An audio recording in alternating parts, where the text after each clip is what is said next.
I want to say a huge welcome to anyone that's new to these webinars. Welcome back to anyone that attended any of the previous ones we've done so far. If you haven't heard of us before, Fashion and the Free is a platform that I created earlier this year to give the real people in the fashion industry a voice to share their stories, their knowledge and their expertise in the hope that it inspires and educates other professionals and students. So you can check us out at fashionandthefree.com or on Instagram at fashionandthefree.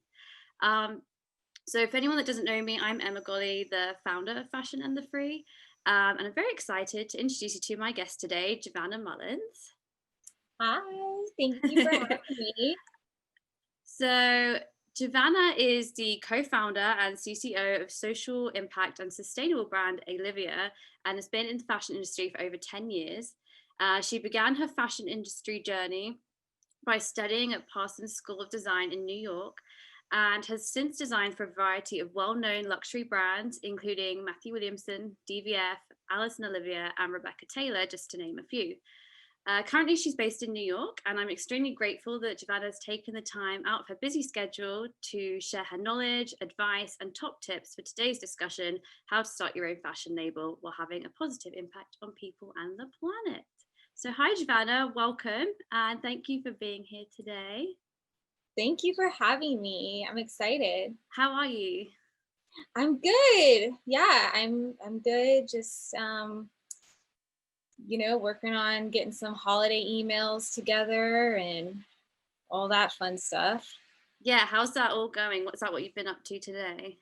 Yeah, we're trying to we're kind of curating a gift guide that will obviously blast out to our email list. We're curating give back brands, small businesses that have some sort of social impact or give back component to it. Awesome. So I want to start by really asking you a little bit, or to tell everyone a little bit about your background first, because obviously, I mentioned you'd been in the fashion industry for such a long time, and obviously now you started Alivia, but like what really, I kind of want you to give everyone a bit of a background and a history as like what led you to this point and like what you were doing in the fashion industry before, and right up until like that point where you decided to launch your own brand. Yeah. So yeah, like you mentioned, I went to Parsons and graduated in 2011. And while I was at Parsons, I kind of always assumed I would work as a women's wear designer. At the time, they didn't have a textile focus or any textile courses. So I never really thought that working as a print or embroidery designer it was even a career until I began interning. And through my internships throughout school, throughout Parsons, it kind of made me realize how much I loved print and how much I loved textiles, and realized that was kind of my passion. So fast forward to when I graduated, I moved to London, and we actually both interned, I think it was this summer before our senior year, we interned together in London. And then again at DVF during the school year. But anyways, so I moved to London and I worked for Matthew Williamson. And that was really where I established my love for print and embroidery. And at the time, Matthew was kind of like the king of color and the king of print. Oh, yeah. So that's, I loved his aesthetic. That was really aligned with my own personal aesthetic. And it really just kind of kicked off my passion for that sector of the fashion industry. So when I moved back, I was working for Alice and Alivia, and then I became freelance and began working with a bunch of different brands, doing print and embroidery. And then after a couple of years of being freelance, I went and worked for Sam Edelman, and I worked for Sam for, I guess, about 3 years, and did print and embroidery there. And then I left in 2017, I believe, or no, 2018 maybe, and to go back to consulting and freelancing. And I mean, throughout my whole career, I always felt that there was something missing in my life. And I knew that I wanted to do something that made an impact on people. And I always, my mom was a special ed teacher before she had my sister and I. And so I think it's kind of part of my DNA, but I've always kind of felt this calling to work with people with disabilities. I've always just had this heart for, somehow, either if it was just in high school or grade school, befriending people with disabilities, or volunteering. And so when I left my full-time job at Sam Edelman, I was freelancing, and then that allowed me way more time to volunteer. So I began volunteering with an organization called the Center for All Abilities, which is a nonprofit in Chinatown that works with youth and young adults who have neurological or developmental disabilities. So mainly autism, but they also work with Down syndrome, cerebral palsy, any type of really developmental disability. And so I began volunteering there regularly every weekend. And I was just so inspired and so blown away by these guys, these guys and girls, but actually primarily all the participants, not all of them, but majority of the participants there are young men. And that's like a whole nother thing about autism, but apparently autism is more diagnosed in men than women. So interesting. I never Yeah, knew that, actually. yeah. And it's like not, I don't know if it's scientifically stated that it's more often like found in men and women, but it diagnosed because women a lot of times don't show the same symptoms as men. Oh, wow. Or boys, I guess, because it Yeah. usually is diagnosed as a child. But anyways, I saw this amazing talent, and I began going early every weekend and kind of leading an art therapy session for anyone that wanted to come. And I'm not a trained art therapist. I just enjoy doing it for fun. And I was just blown away by this talent and this incredible artwork that these guys were creating. And a lot of them don't necessarily communicate the same way you and I do. Their verbal communication isn't as strong as, their artwork as in terms of communicating. That was their way of expressing themselves. Yeah. So this artwork was so much more powerful and so expressive and so distinct to each artist. And I, throughout my career, I was always the one that was painting and drawing and creating the prints. And when I saw this, I was like, oh my gosh, this is so much more powerful. What if this became a print? What if this became, a print on a garment? And that was kind of how the idea started spinning. And in 2000, I guess it was still 2018, I kind of brought the idea to my husband, and he's much more business minded than I am. And we looked at the market, and the way that fashion is kind of evolving, as you guys know, is it's going much more towards sustainability. It's going towards ethical manufacturing. More and more brands are becoming social impact brands. And I felt like any brand that was going to be new in the market in such a crowded space needed to have a story and needed to have some sort of reason for existing. And I found that nobody was tapping into this talent. No brands were giving people with disabilities, a chance to shine. Which is crazy because, Yeah. you just think by now someone would have done something like that. So it's amazing that you were able to find that niche and really be a voice for those people. Yeah, I kind of blew my mind. Like a lot of brands do collaborations with famous artists all the time. And I thought, hey, this is kind of the same way. You know, we're collaborating with these incredible, talented people, and they happen to have autism. Or, you know, as we grow, we'll partner with different organizations and highlight artists of different types of abilities.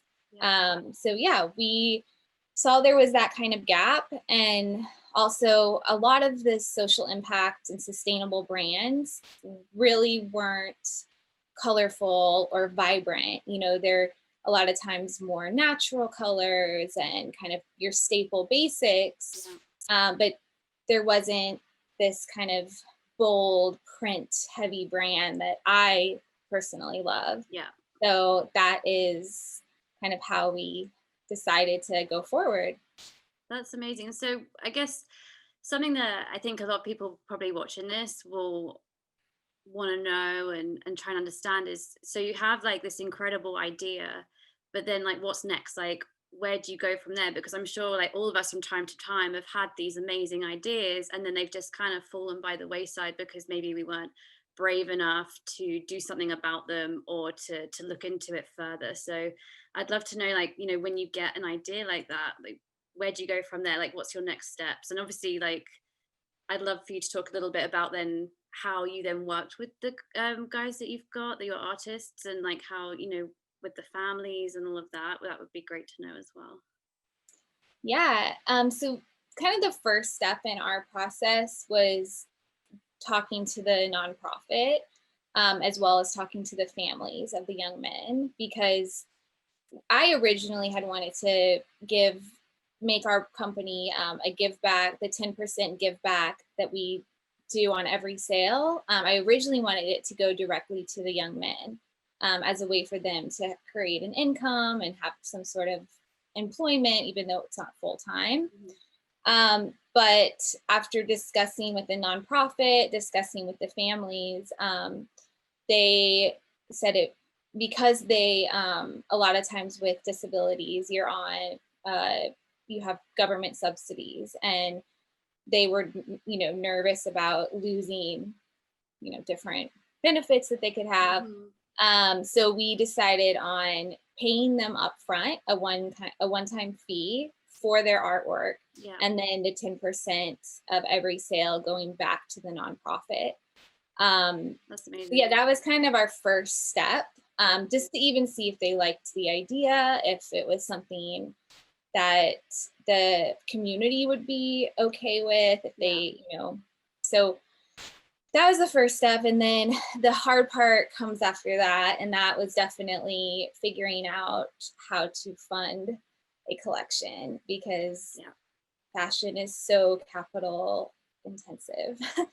And what we did is we pulled together our savings that we had together. And we set aside the amount that we felt comfortable putting into the business. And then from there, our plan was to start fundraising, start, you know, reaching out to investors. And we kind of, what we did is we had this capital that we had of our own savings, and that allowed us to, you know, do prototypes and all of our samples for the first collection. But then it was like, how are we going to fund production, right? And because we wanted to be direct to consumer, and we didn't do wholesale, we didn't have purchase orders that could help fund production. So we did reach out to a few different investors, and I'm sure if anyone has tried fundraising for fashion, it's very difficult. With there was a point like a couple of years ago where investors were like, yes, let's invest in direct to consumer apparel brands. That's great. Let's do it. You know, that's when you had like Allbirds and Rothy's and like all these great brands that are today. But they weren't seeing the investment that they hoped for. These VCs weren't seeing this kind of investment they weren't seing the return they had hoped for so quickly, which is what they see in technology. So anyways, a lot of everyone that we had spoken to, they were like, okay, come back after a year, show us your revenue. We're like, okay, how are we going to do this? Like, we need money to produce. So anyways, we ended up just opening a Chase account and getting a loan for a credit card. And that is how we funded production. So yeah, it's definitely scary to do, but I think the way that we were like, we can't put any more of our own money, so let's do that. And we were able to get a loan, and that's how we did it for the first round. And we had never planned on, so our plan was always to launch April 1st for Autism Awareness Month, Yeah. which obviously was COVID. So Yeah, great timing. yeah, exactly. So we had, all these dresses and all of the, skirts and garments that are really, you know, for events and for weddings and graduations, which, Yeah, all the special occasions that did not yeah, happen this year. exactly. So all of that was canceled. Um, Oh. yeah, so that's kind of like financially how we did it. And then now to date, we're just strictly running off revenue. And Um, you're working on a pre-order, pre-sale basis as well, aren't you? So there's no like, you don't have any extra inventory. You're just really going off the actual sales that are, your actual we orders. So we did, you're correct. We actually opened a pre-order in January before we launched in April, which allowed us to, take pre-orders to see what people liked, as well as that helped us with funding for production. I forgot that piece. That's so important. Um, but Well, we it's important still, as well, just for the even just like this is based on a sustainable conversation too, because it's definitely like a really sustainable way of ordering, because a lot of the problems that businesses have had this year is they've just been left with so much inventory that they didn't sell, and that's been really the thing that's crippled their business. So actually, the way that you did it was really smart, especially with this everything going on this year. yeah, I mean, it was, but we still have inventory. So we Hmm. didn't just do it pre-order and that was it. We used our pre-order to basically tell us what people liked. Got it. And Yeah. then we were able to order extra inventory. But again, our factories are so good with our minimums. Like, we don't have nearly as much of inventory as most brands. Like, it's a very small amount. Yeah. Because there's no way we could have done minimums of like 100 pieces or anything like that. So Yeah. we were very lucky.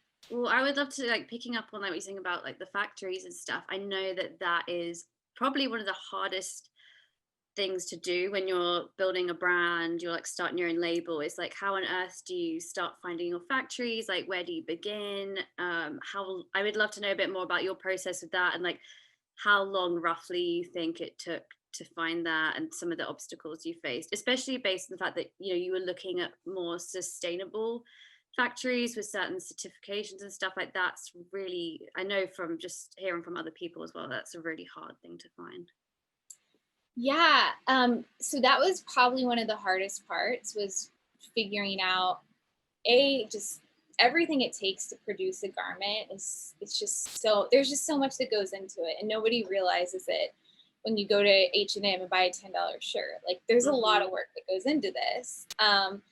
So we started domestically, just word of mouth, friends in the industry recommending a factory that we ended up working with. It's a family-owned Korean immigrant factory, and he is like the coolest guy ever. He's so nice. He's been so great with me with minimums, and so he's our main guy, that's in Hmm. the US, and that's right here in the garment district. Yeah, And that's then amazing. for the items that we produced overseas, we worked with a factory in India that's part of the Nest coalition. And Nest, I don't know if anyone has heard of Nest, but they're a nonprofit that works with artisan factories across the world, primarily in like developing countries, to help them, get business. And they're all their factories have been audited and they're ethical and they're paying their employees correctly. Their working environments are safe. So we found a factory through them to do our overseas production. And that's, yeah, I highly recommend Nest as a resource. And there's a few other organizations like Nest that cater to finding ethical, sustainable factories. So, Yeah. And I know that there's someone told me about, is it called Soport or something? I don't know. There's a few like different yes. websites when you're starting out that you can start looking for factories. And I think for Soport you might have to pay like a little bit to join, but it's not much. Yeah, I looked into that when we were looking to go overseas with some of our stuff. But again, I'm very cheap. And I was like, I don't need to pay. I can do the research on my own. And Yeah. um, Totally.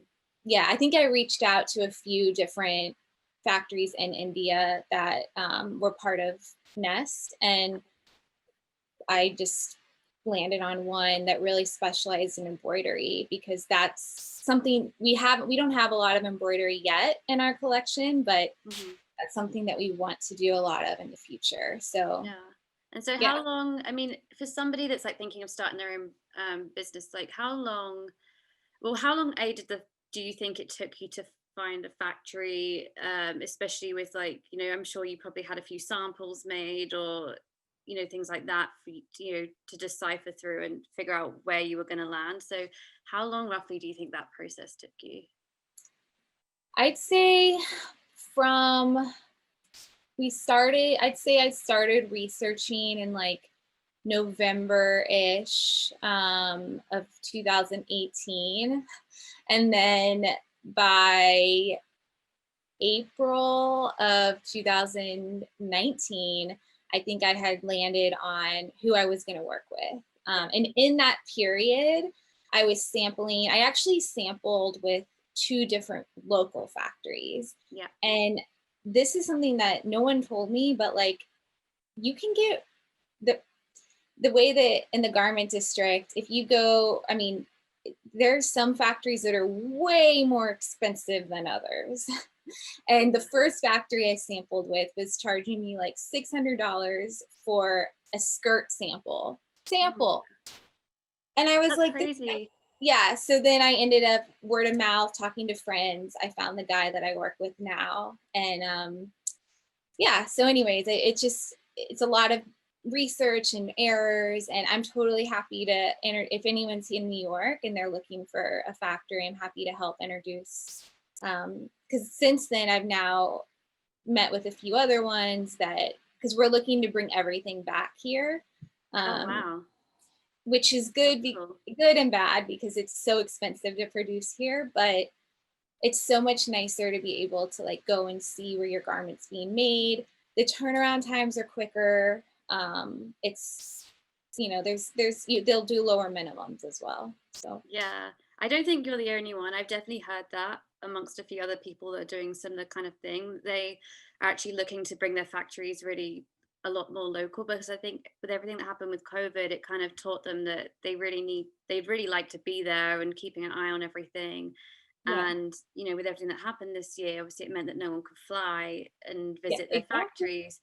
And that's been like a huge problem for a lot of people. So, and even just, some of the awful stories that come out about how different garment workers are treated and their pay, and I think at least if it's local and if you're visiting regularly and you've got a good relationship, you can figure out if things are actually being ethically made over there. Yeah, and I think it's important that here in the US, the regulations are so strict. And actually, with COVID, because a lot of the factories here got contracted by the government to make PPE, um, it's it's like even more so that that they're ethical and that their employees are getting paid correctly, the environment's safe. Yeah. So I love manufacturing here, but it's just expensive. Yeah. I mean, especially with, I mean, I think from like when I've talked to you before, I think, in terms of like the fabrications you're using, the way that you're printing and dyeing, that's all sustainable as well. And that doesn't come cheap. So could you tell everyone like a little bit more about like that process and what you're doing with the different fabrications and printing techniques? Yeah, so that was a huge learning curve for me. I knew that I wanted our brand to be sustainable as much as we could be. I know to be fully sustainable, it's like near to impossible. And even brands like Patagonia and Eileen Fisher aren't fully sustainable. Yeah. It's always something that you're working towards. But I knew that right off the bat, I wanted to try to do as much as I could. So we actually our first fabric choice was a tencel fabric. And I, because our budget was so slim, I was like, all right, let's order the tinsel fabric from this mill because it had such a high minimum. But then what I would do is I'd get it printed at a different mill that wouldn't charge you, just had a straight off printing fee. So you could print as many prints as you wanted Yeah. without it being like 300 prints, 300 yards of one print. Because we couldn't do that. So what happened was we ordered all this fabric, whatever the sample minimum. So it was only like 50 yards. It wasn't a ton, thankfully. But what happened was we sent it to the print mill, and their printing process is sublimation printing, which is basically a heat transfer process. So there's no water waste, which is great. Yeah. And it's, you can really achieve beautiful, bright colors, but only on polyester fibers, not on natural fibers, which tencel, even though it's not, an organic, it's basically like a sustainable viscose. Yeah. And so the print strike-offs came in and they were so dull. And I was like, we can't do this. We can't use this kind of fabric because our whole thing is that we want the prints to be vibrant. Yeah. So I was like, I don't want to use polyester. We don't need more plastic in the world. And I was like, I don't know what to do. Thankfully, the print mill at the time was working on they had just started carrying GRS, global standard, global recycled standard certified polyester. So recycled polyester, they just started carrying it. And it was such perfect timing because I don't know what we would have done. So yeah, we ended up choosing recycled poly fabric as our main fabric quality. And we were able to do that with really low minimums, which was great. And then of course the printing technique is sustainable. But also something that we made sure of is that all of our print mills and suppliers that we work with overseas are Okotex standard, have the standard 100 certification. Yeah. Which means that the government's tested them for no harmful dyes or chemicals used. Yeah. So that was something important for us to also make sure. And that's something easy to find. You can go to their website that I think it's oeko-tex.com or something. Yeah, and you can literally find mills. Like they have a whole directory of mills that are certified. So that's a really good way of finding mills that are. Well, and also they'll tell you like, all the different locations so you can work out what suits you in terms of like if there's somewhere nearby that you can go to, or, if you're looking to work in a specific country, it'll tell you what's available in that country, which is also really good. Yep, exactly. So even down to, I know that I was speaking to you before, even like down to your packaging as well, I think you have been fully sustainable as well. Is that right? Yeah. So all of our packaging is made from I'm going to say this wrong, FSC certified recycled paper. So it's, and half of it's produced here. Half of our packaging is produced here in the States. And then half of it is produced in China, but all of it is made of recycled materials. So, and then we do have our poly mailer, and this is the one thing that I cannot find a low minimum on. I've searched up and down the world, and if anyone knows of a low minimum poly mailer that's made from like biodegradable materials, or, you know, all the minimums I was getting was like 10,000. I'm like, we can't do 10,000 mailers. Oh my God. But our poly mailers are recyclable. But that's definitely something I'm working to figure out. But And it's hard. I feel like you can't do everything at once sometimes with that kind of thing. Like, I think everything that you're doing is so amazing. I think, there should be more brands out there like that are having such a positive impact. And, there's just so many fashion brands out there that are doing the complete opposite. So I think you're doing a really great thing. And I think it's just gonna, like, you're just gonna keep building. You can't, have it perfect like all at one time. yeah, I think So that I need to remember that too, because I yeah, get you almost have to take the very, pressure off a little bit. I get very upset, and I'm like, we can't do this because it's not certified recyclable or whatever, whatever. And then I'm like, wait a minute, we're so small. Like, if we're ordering in small quantities, at least that part of it is a little bit more sustainable than ordering all this bulk that may never be used and then just thrown Yeah, away. So there's totally. like, you know, pros and cons, and yeah. So I know that I'm sure there's probably some people watching that maybe have already started their own business and have had maybe a tricky year this year as well. So I'd love to know how COVID affected your business this year, and how that's going to affect things going forward for you, and what you're kind of looking to in 2021, bearing in mind everything that's happened this year. Yes. So COVID, yeah, it was not great to us.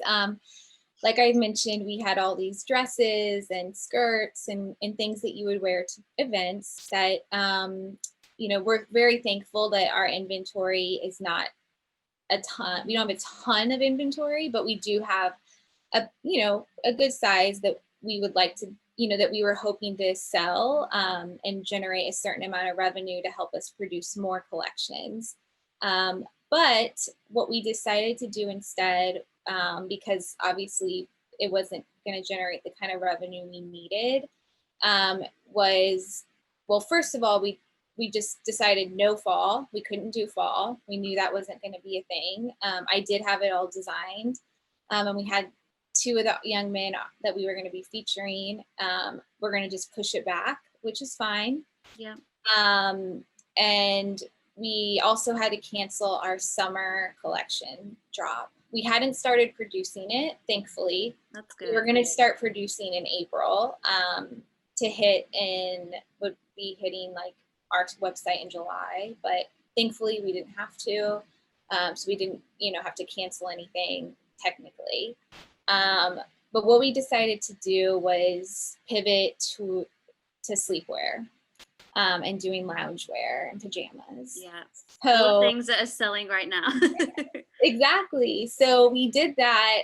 We were able to, thankfully have enough revenue from what we did sell in spring and summer, to create samples of our pajamas. And we have like sweatshirts, kind of more loungy things. And we did a Kickstarter to help fund the production. And that just ended last week. And so we had a successful Kickstarter, which is allowing us to produce the pajamas. And, it's honestly such a great feeling knowing that we don't have debt on this inventory. Yeah. So I highly recommend crowdfunding to anyone that's looking for a way of funding their collection. You do have the initial costs of the samples and like putting your video together. But it's so worth it because it makes me feel so much better that we're not adding to our debt. Yeah. And it's also a great way to acquire new customers. Because the Kickstarter platform has people that go on there all the time. So yeah. I wanted to know as well, like, aside from obviously COVID being a huge obstacle this year, are there any other kind of challenges that you've come across, maybe things that you weren't expecting or that you had to, try and learn as you went, from, I don't know, even just from the design process to the factories to marketing, like anything like that. What's been your biggest challenges that you feel like a lot of people probably come up against? Yeah, so much, so many challenges. And I'm happy to tell everyone my mistakes so that they don't make them themselves. But yeah, so the fabric issue, that was a huge learning curve for me, which I kind of explained. And thankfully, we only had 50 yards of that fabric, which we were able to use as our mask linings. Yay! So it's not a waste. That's great. That was really, really cool. And also something we did was we collected, I'm like a hoarder when it comes to fabric scraps. As my former colleagues who are on the call know, I hoard everything. And I made our cutting room keep all of the fabric scraps that they were going to throw away. I made them keep it and give me back. I would go collect big bags of fabric scraps after they cut. And you know what? It was worth it because I got to use them for masks. Nice. My husband was like, why we don't have room for these big trash bags, throw those away. I'm like, we're not throwing them away, I'm gonna do something with them. So it worked out. What's funny? I actually did the same thing in my last company. They were clearing out everything. There was so many fabric scraps, and I was like, why, you can't just throw these in the bin? So I grabbed them all. I came back with about 5 like huge big sacks of fabric scraps, and my boyfriend was the same. He was like, what are we doing with all these? So I put them in the garage, and then I eventually found this lady that works for hospice, and she makes like blankets, and she does it with all fabric scraps. So it went to a good home in the end, and I would much rather it did that than go in the bin. Exactly. Yeah. There's like awesome organizations that when I was in college, we did this at Parsons. We put bins my senior year, we put bins out and people put their scraps in. And at the end of the year, we all made quilts and donated them to Project Linus, which is like a nonprofit that gives blankets to babies or preemie babies, or I can't remember exactly, but yeah, there's so many uses for scraps. And somebody always wants them too. Like if you have no use, someone out there will. Yeah, and we just launched these sweatshirts, which I'm wearing, which are also made from scraps. Ooh, nice. So there's always something you can do with someone's trash is someone's treasure. Exactly. So I think from I was thinking as well with different like challenges you might face. I know that like one of the most common things that people have spoken to me about is they'll create this like beautiful brand. They've got the design aspect nailed, they know their aesthetic, they have a gorgeous website, everything's like ready to go, and then they forget like you actually have to make a bit of effort, like putting that in front of people's faces. Like you don't just make it and then everyone's going to know about it magically and show up. Like you actually have to put in some hard graft to get that in front of people's faces. Yes, that is, marketing is something that I never really thought about, and I'm not naturally like a marketing person. Like I don't think that way. So yeah, that's definitely been a struggle and probably is still our biggest struggle because we don't have a budget for paid social or paid, all these great outlets that are out there. But they're great, but they're really competitive right now. And as you know, you say that you like scrunchies, and then the next thing you know, on your Instagram, you're getting like all these ads for scrunchies. So it's just like the ads are all over, and everybody's doing ads, so it's very competitive and it's getting very expensive. So that has definitely been a struggle for us. We have instead, what I've been focusing on is getting press, and that's been probably the biggest help to us. And we don't have the money for a PR agency, and we did. Okay, so what we did do in the very before we launched, we made the mistake, and this is something nobody ever do this, paying a PR agency to help us get press pre-launch. And that was to try to help us get investors. And it was a great idea, but we went with an agency, and just don't work with an agency because you're literally just a number to them. They're not actively trying to really push you in front of editors. And anyways, we did that. Biggest waste of money. And that ate up a lot of our budget, a ton of our budget. And thankfully we canceled it before COVID. We only did it for like 2 months. And I know they say you're supposed to work with a PR agency for 3 months before you see traction, but whatever. I personally have had more luck reaching out on my own with no contacts or no, I'm not like a PR person at all. So I've had way more luck just pitching on my own than we ever did with an agency. So free press has been kind of what we rely on. Well, you were featured in Forbes as well, which is amazing. Yeah, and that actually came so organically. Like that was just like a total like drop of a blessing. We during the pandemic, we started curating stories of that were like news stories that were highlighting people with disabilities doing incredible things. And we just started curating them and creating little posts every Saturday. We call them Saturday Smiles because I personally was so sick of all the negative COVID news. And I was like, let's do something positive and uplifting. And anyways, we ended up posting one of the stories, and that journalist emailed me right away, and she was like, was from Forbes, and she was like, oh my gosh, thanks for sharing my story. I love what you guys are doing. And that's how it happened. And now she's become one of my good friends.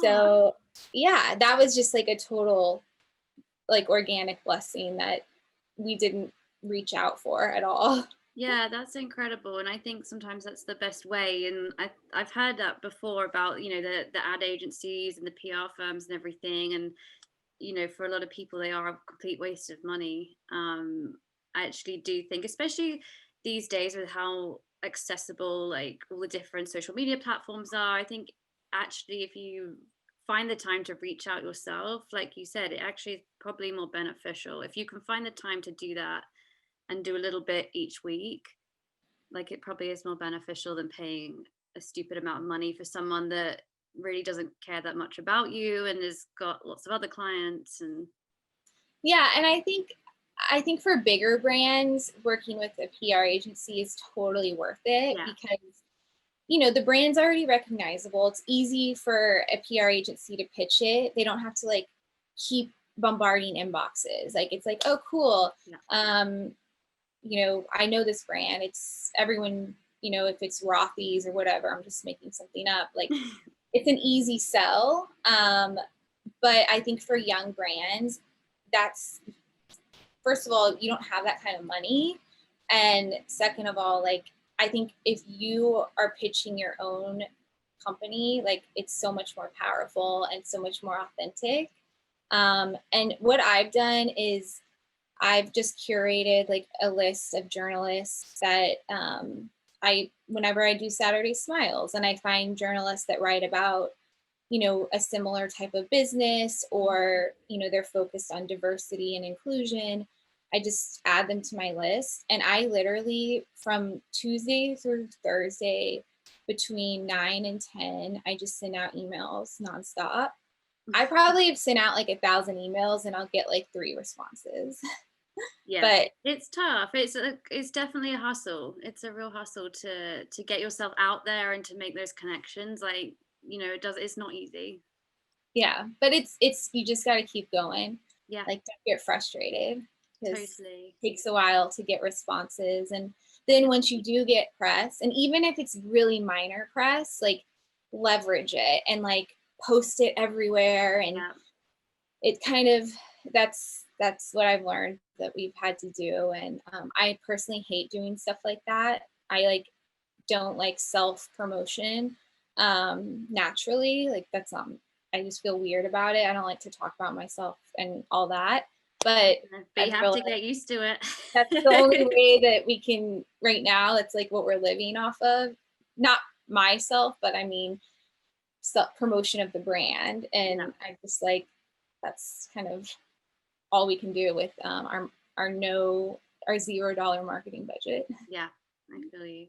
So looks like we've got like a ton of questions. So before we jump into those, just want to kind of finish our chat off with, any last bit of advice you have for anyone thinking of starting their own brand, particularly if it's sustainable or social impact. If you can give us a little bit of advice, and then we'll go straight into like answering everyone's questions. I think my biggest advice is it's have something unique, and have a story that you can tell about your brand, because there, as you guys know, it's such a crowded space. And even sustainability now is becoming crowded, Hmm. and everyone's becoming sustainable. H&M's becoming sustainable. It's like the word that everyone's using. So having something that really sets your brand apart, and something that is authentic as well. Like it has to truly be something that you're passionate about, and that um, that your brand stands for. I think that's just so important. And I know that personally, there's been so many times when I go to bed crying and I'm so stressed out, and I'm just like, this is such a waste. We're never gonna get anywhere. And literally every day it's like up and down. I'm like, we're gonna fail. Like I should just, do something else.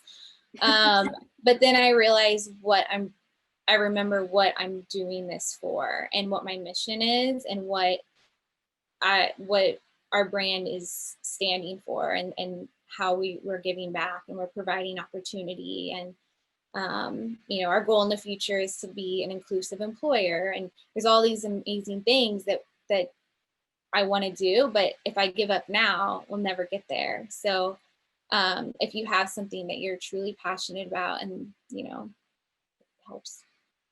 Yeah, definitely. And I just think, these things take time. And like you said, I know so many people that are going through this, and they have days where they're just like ready to throw in the towel. They're like, oh, I'm just over this. And then the next day they're on cloud nine because they had a feature somewhere, or it's been a really good day Yeah, sales wise. And it's just like this roller coaster of up and downs, and yeah, you just got to persevere.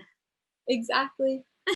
So I just want to thank you all for joining us, and special thank you to Jovana for taking the time to share her story and provide us with so much amazing advice. I hope everyone's found it really useful. Um, don't forget to check out the article Jovana did with us back in June, which is put the link in the chat. And obviously her website, as I said, all the links are there for you to check everything out. If you enjoyed our chat today, we'd really appreciate you share feedback with us and share the video link once the recording is posted, which hopefully will be in the next few days. And yeah, just want to say thank you so much, Jovana, for giving up your time to do this. I'm sure everyone's found it really interesting, and hopefully anyone that's thinking of starting their own brand has lots of information now to get going. Thank you. I've loved every second of it. And I'm also always, my door is always open. I love helping people. And so anytime, if anyone has any questions, please email me. And that's also my other advice, is always help people. I know our industry is not always the nicest, and people try to be very exclusive and catty and competitive, but the world is so much better when you share and you Yeah, help each other. So 100%. yeah, Yeah, I couldn't agree more. That's exactly how I feel. So yeah, thank you for doing that. And as anyone, obviously, both of our doors always open if you have any questions. So thank you, everyone, and enjoy the rest of your week. And yeah, so tune in for the next time we do another webinar. I'll let you know more details and put it on socials. Thank you, Jovana, and thank you everybody else for joining. thank you. Bye. Bye.